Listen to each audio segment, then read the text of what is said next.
You're listening to the Fantasy Uptick. I'm Jeremiah Blue, and today with me is Sean Campbell. We're going to be talking about fantasy baseball. So this is going to be our third fantasy baseball episode of the year. We just got the information from the MLBPA that they're basically done negotiating, and they want to know from the MLB and the commissioner when they have to show up to work. So we're assuming there's going to be a shorter season. So Sean, what are your thoughts on how we approach fantasy baseball if we get a shortened season?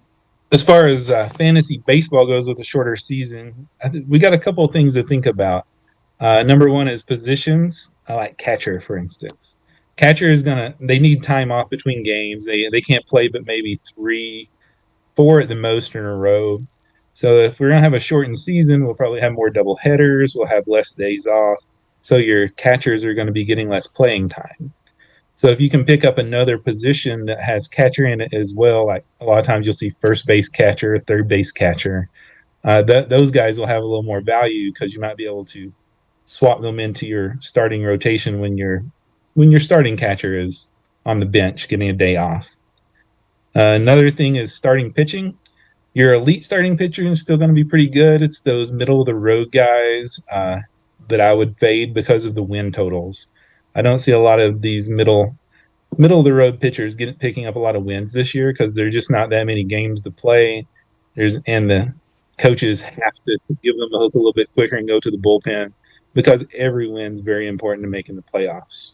Those are some good points. I'm not so sold on the catcher idea. I think if a short season happens, that might move the catcher value up as far as elite catchers go because like you said, they're not going to be playing every day. Whereas a lot of times those elite catchers do play a lot. They get the opportunity to play DH at certain times. So that would be something to think about. Starting pitching, you brought up the wins. That was not something I thought about. Was like whether or not they're going to be on the field long enough to get those wins. So do you think that that moves up elite pitching in the drafts as opposed to a normal season where elite pitching might be behind a couple of bats? Well, how do you take elite pitching this year as opposed to a normal season? For me, I'm really going to highly value the elite starting pitching because those guys are going to be more likely to get enough innings to get those wins and get those Ks. It's it's those less than elite pitching, the middle of the road, the middle tier pitchers. I'm going to fade, and that's where I'm going to focus on my bats instead, and then worry about the pitching later. So if I can't get the elite starting pitchers, the guys that the manager trusts to leave out there 6, 7 innings, I'm not going to worry about picking up the pitcher if there's a better bat on the board. Yeah, I kind of agree with that because a lot of people that I'm like hearing and reading, everybody's talking about fading pitching in a shortened season because a lot of those pitchers that you usually get late that have those inning limits associated with them are not going to have that inning limit anymore because there's not going to be enough innings that anybody would have an inning limit associated with them. That being said, those guys are going to move up the draft board already. And I think that you're right that you want those elite pitchers because in a normal season, it's so long that you kind of get a good grasp of what teams are just terrible from an offensive point, and you can kind of stream pitchers to some degree. I think in a shortened season, it's going to be really hard to come back from a couple of bad whip or bad ERA games. And for me, I think it's easier to manage average from a batter's position because a batter has a bad week. You're like, okay, I'm done. I've seen 7 games. I'm over it. I'm done with this guy. He's going to my bench. Whereas a pitcher has one really bad inning, and then you're like, like, do I need to see 3 more games of him having these bad innings or 2 more games before you pull him from the lineup? I'm just quicker to pull a batter than I am to pull a pitcher. And now with such a short season where the margin for error is so small when it comes to those averages like ERA and WHIP. I think I want to lean towards a pitcher that I'm very comfortable leaving in the game, and so are the managers. Like you were saying, even if they have a rough inning, you're going to let Kershaw work through it. Whereas if you're not Kershaw, if you're some back of the rotation guy, the manager's pulling the guy and they're going to the relievers. And there has been talk about bigger rosters too. So if there's bigger rosters, that means more relievers are going to be on those rosters, which means it's going to be easier to pull starters when they're having a bad run at it because you're going to have a team full of relievers. You're not having to worry about resting anybody's arm. It's actually going to be more important to make sure that their arms are going through there. So it's going to be very interesting how the pitchers get used. Next, you talked about position scarcity. That's a good point because with double headers, and again, we don't know what the schedule is going to look like, but if we're assuming it's going to be a condensed season, which again, that's the way it sounds because the commissioner, from what I understand, can push the schedule out based off of the negotiations that they've had in good faith. You were saying something about before we got on here about you think that Major League Baseball is just trying to go on strike. They're just wanting to get the information to come out so that they can announce that they're going to go on strike, right? But if they're going to pay them 100% of their prorated salaries, I think that's basically what they agreed upon in March. I'm curious to see if they decide to go on strike or if they just accept like a shortened season because they're not getting anywhere with the owners right now. What are your thoughts on that? Yeah, I think I brought up the thing about the strike is because the owners don't want to pay the 100% prorated salary because they're missing out on so much with no attendance at the games. They're missing out on parking, concessions, ticket sales. And unlike the NFL, that's a huge portion of a Major League Baseball team's revenue because they do play so many games. So the owners don't want to pay 100%. The players said, "Hey, you agreed to pay 100%. Where's our money?" Major League Baseball's always had it pretty good with their Major League Baseball's Player Association. They have guaranteed salaries and that sort of thing.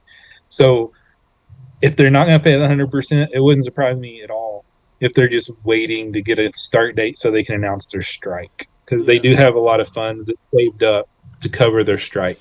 So the way that I understand it, though, is that the commissioner, when he comes out and just says, "Hey, we're going to do 45 games, or we're going to do 55 games," he can only say, "Hey, we're going to do 55 games at prorated salaries." Now, if the owners don't agree with that, that's one thing.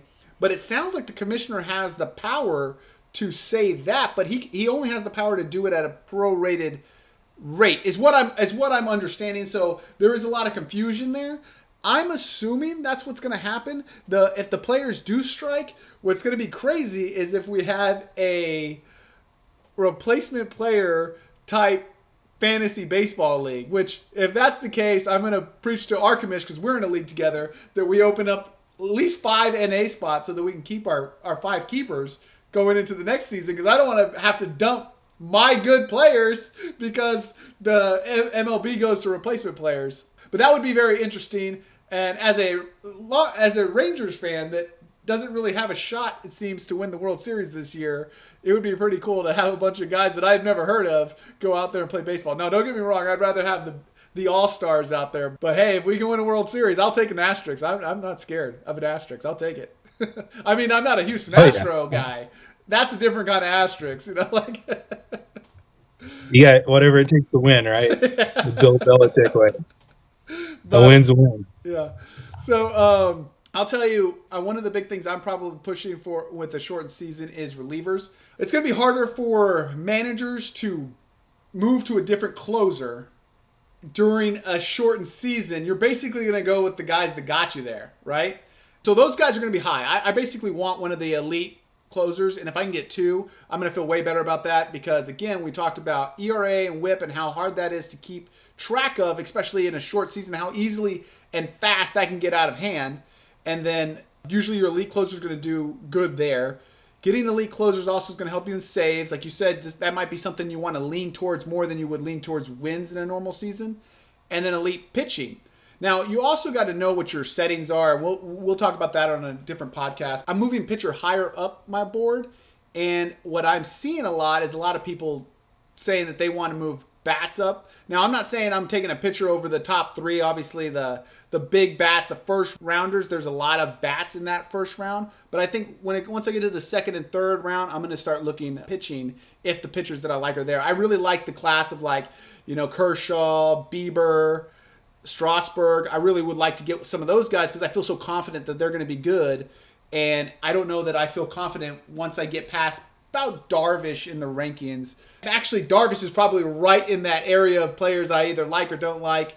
I think I like what I saw out of Darvish in the second half. I'm a Darvish guy. But right in that range is where I start to lose faith in a lot of those pitchers. Yeah, absolutely. I'm the same way. That's what I was saying. I would go for pitching early, and then in those middle rounds or middle early, like 5th, 6th, 7th round, that's where I'm looking at getting my bats. So if I can get my pitching squared away, get a couple of those top end starting pitchers, maybe a one or two saves guys. Then I'll start filling up the bats. But I think there's a lot out there for bats. I think there's going to be a lot more people being used as well because everyone's going to be getting days off. So some of your older players, like your Anthony Rizzo, if he has one back spasm, he might miss 10 games, and well, that's a fifth of the season if we're playing 50 games. So So I'm going to throw a question out at you that I didn't tell you ahead of time. So I'm going to see how you operate in real time. But if you're the commission of a league with a shortened season, what are you going to do differently, or what are some things that you think are important for commissioners to do for their league mates this year? Like we talked a little bit about, obviously, if you're a keeper league and if they end up going to replacement players, you should probably open up the NA spot so that everybody can keep at least the 5 players that they would normally keep, or if your league's a 10 keeper league or whatever it is, that they can keep their players going into the following season. But what are some things you would do? Like, would you think like there's a difference between Roto head to head and points league this particular year? Was there one that you would lean towards more based off of the shortened season, or you don't think it really affects the settings that much? I think the biggest thing from a commissioner's point of view, I would open up more disabled lists or injury list players. That that way, you don't just lose so much. When you're playing a condensed schedule, a lot of people are going to get banged up. A lot of people is going to have these be hitting this 10-day DL, and we don't you don't want to lose your top players because you can't afford to hang on to them for 10 games. Like I said, that's a fifth of the season, and there could even be some double headers in there. So you want some flexibility for that. As far as head to head goes, I wouldn't worry about changing any scoring or anything like that. But with Roto and with keeper leagues, I would definitely be opening up more of those positions. I think I would go towards a Roto this year because you got to remember that. So we're just talking strictly about the season. What we're not even bringing up is what if the season gets canceled like towards the end. So I would say, hey guys, this is what's happening. We're doing Roto. This is the schedule that the MLB has come out with. But if they say they're going to do 55 games and they do 40 games and they just cut the season off because of Corona and then they just decide to go into the playoffs at a later date, Roto ends right there. So you don't know when the last game of the MLB season is going to be, but we're in constant battle. And that's just easier to manage than a head to head because you're in a constant battle against every single person. So if you're one of those commissioners out there in a head to head league in a shortened season, I would bring up the Roto. Plus, the games are so the biggest flaw with Roto is in Major League Baseball, you got so many games that one guy will end up getting into first place, and he's just so far into first place that it kind of takes the fun out of the end of the season, right? Well, in a shortened season, in a sprint, nobody's going to have the opportunity to get that far ahead. So I think Roto would be something I lean towards in most leagues, even if it's just a 1 year deal. If you're a head-to-head league commissioner, just bring it up so that you don't have to deal with this kind of stuff later. We're dealing with it in a fantasy basketball league that I'm in, where we're a head-to-head league, and we're trying to figure out how to come up with a champion. I'm leaning towards the ESPN ruling, which obviously would make me the champion. So, but again, I digress. That's fantasy basketball. My point is that's something you guys should consider in those leagues. Anything else you want to bring up about a shortened season or just the MLB in general?